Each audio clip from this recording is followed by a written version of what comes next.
Hey guys, Bradley here, True Outdoors, and real quick, I just wanted to do a short video, something I just did today, and it's really cool, so I wanted to share it.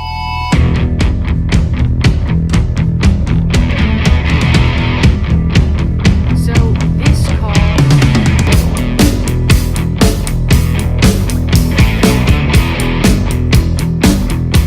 if you own a Primos chicken on a stick, for any amount of time, you've probably realized the stake design. The worst thing about this decoy is the stake design. It's pretty lousy. It's too big. It's hard to stick into the ground.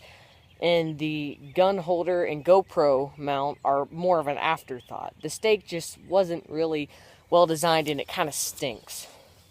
But if you prefer to use this decoy as more of a small strutter than an actual fanning decoy, then here's a great tip I think you guys will really like, and I'm going to start using it this season.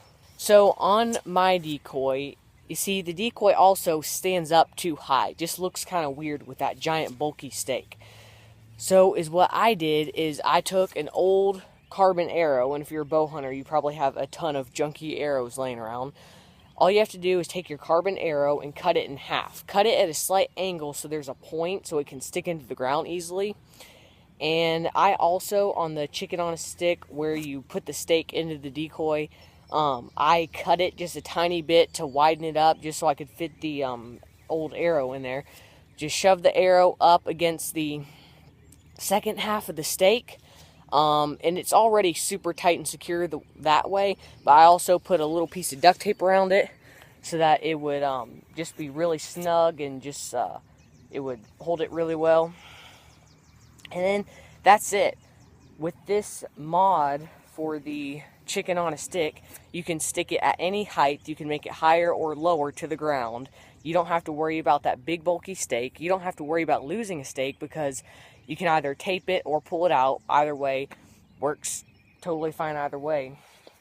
So if you're planning on using this as more of a cheap strutter than an actual fanning decoy, then this is a great tip, and I would highly recommend that you do it with your chicken on a stick. One other thing I really like doing is the fan on this thing is a little too big. It makes this thing look like just a midget tom. So I like to fold the fan up just a little bit. Like I said, if you're not using it as a fanner, if you're using it as a fanner, then I highly recommend that you keep the fan fully folded out.